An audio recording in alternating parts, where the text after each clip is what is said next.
Hi. So I'm sure each one of you has been inducted into school and has begun your learning journey with a person you call your teacher or an educationist. Well, my name is Sharon Kumar and I'm an educationist who began my career in the year 1991. But I guess the urge to be an educationist was something I have cherished all through my life. My growing up years in school and even at college. My playtime would be centered around classroom scenarios. Discussions and explanations when studying with friends were always stimulating. Don't get me wrong, I was never the Miss Goody Two-Shoes or the very studious, serious type. In fact, normally the opposite held true, since I have been blessed with a voracious curiosity and more often than not ended up getting reprimanded for the excessive questions I posed to my hapless teachers. However, when it came to a choice of career, I was very sure about the direction I wanted to take. Interactions with young minds have always been my source of learning and sharing, and to this day, I am always pleasantly surprised by their depth of understanding, perspective, and clarity of purpose. In 2010, I realized that educationists, just like education, need not be confined to schools and classrooms.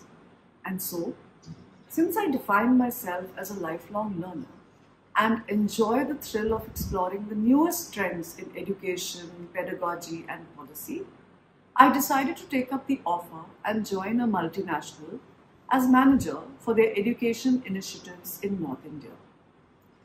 Technology was the buzzword then, and education technology was the hot topic of discussion and promotion.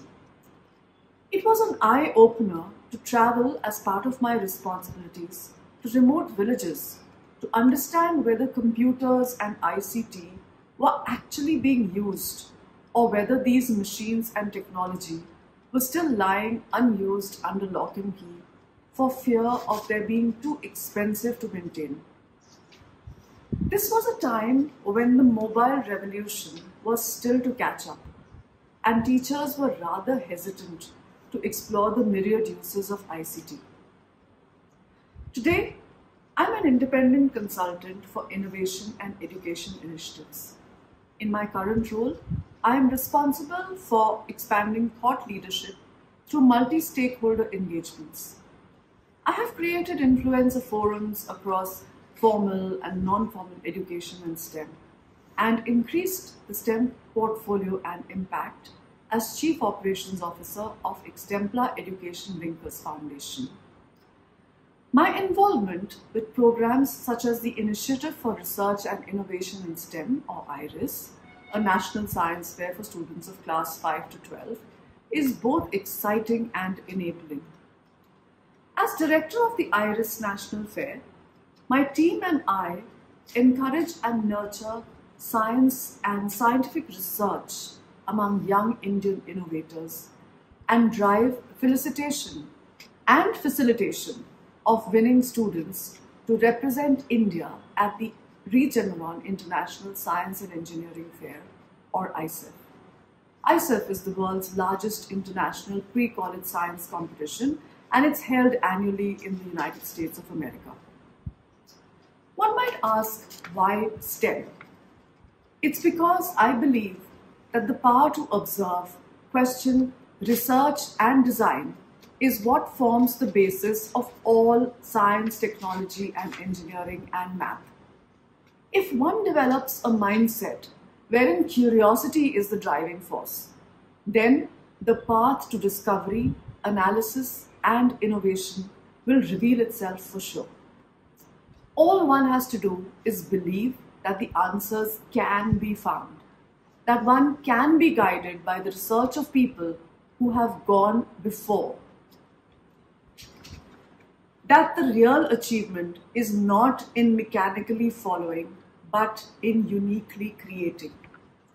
If we look closely, STEM can be linked and identified in everything around us. The very air that we breathe, the way our bodies function, the light and the darkness, the distances we travel, the means we use to travel, the medium we are communicating on.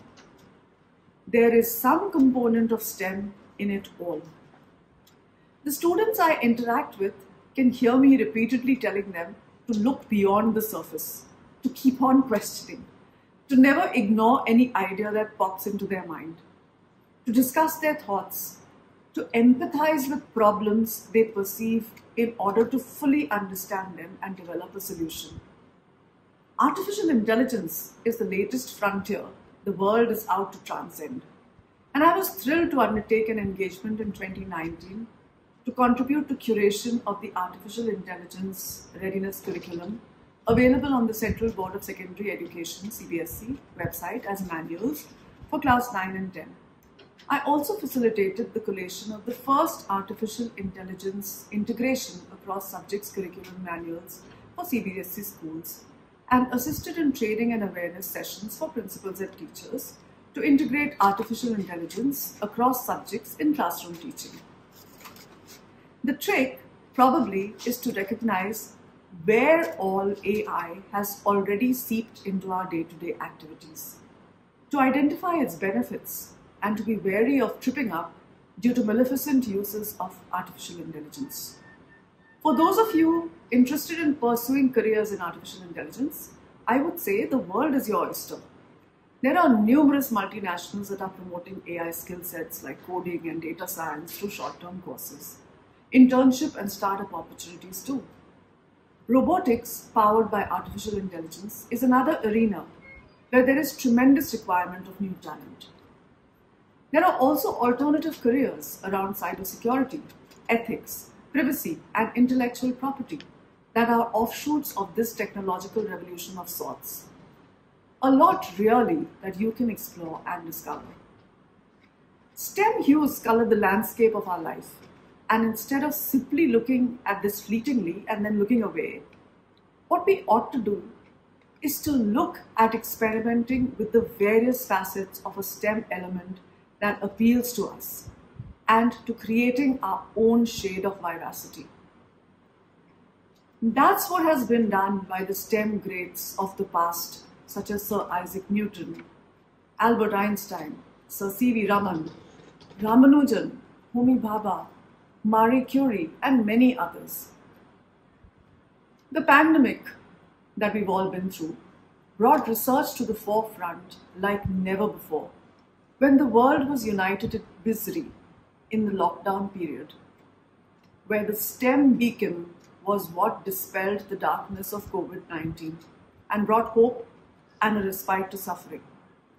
Now, more than ever, is the need felt for individuals to step up in the field of emerging STEM.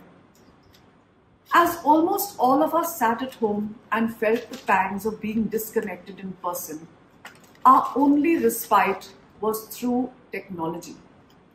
Some of us made more friends than we had in the real world just by reaching out with messages of consolation. Others discovered who their friends really were. Classes went online, meetings happened virtually. Even huge events got converted to virtual experiences, with everyone joining from their own living rooms. STEM-enabled stories were all around, and we found great solace and comfort in them. Well, it's time to write your own story now, as you, dear youth, are the future. You can make the difference. Just remember to STEM forward for a better tomorrow in a better world. Thank you.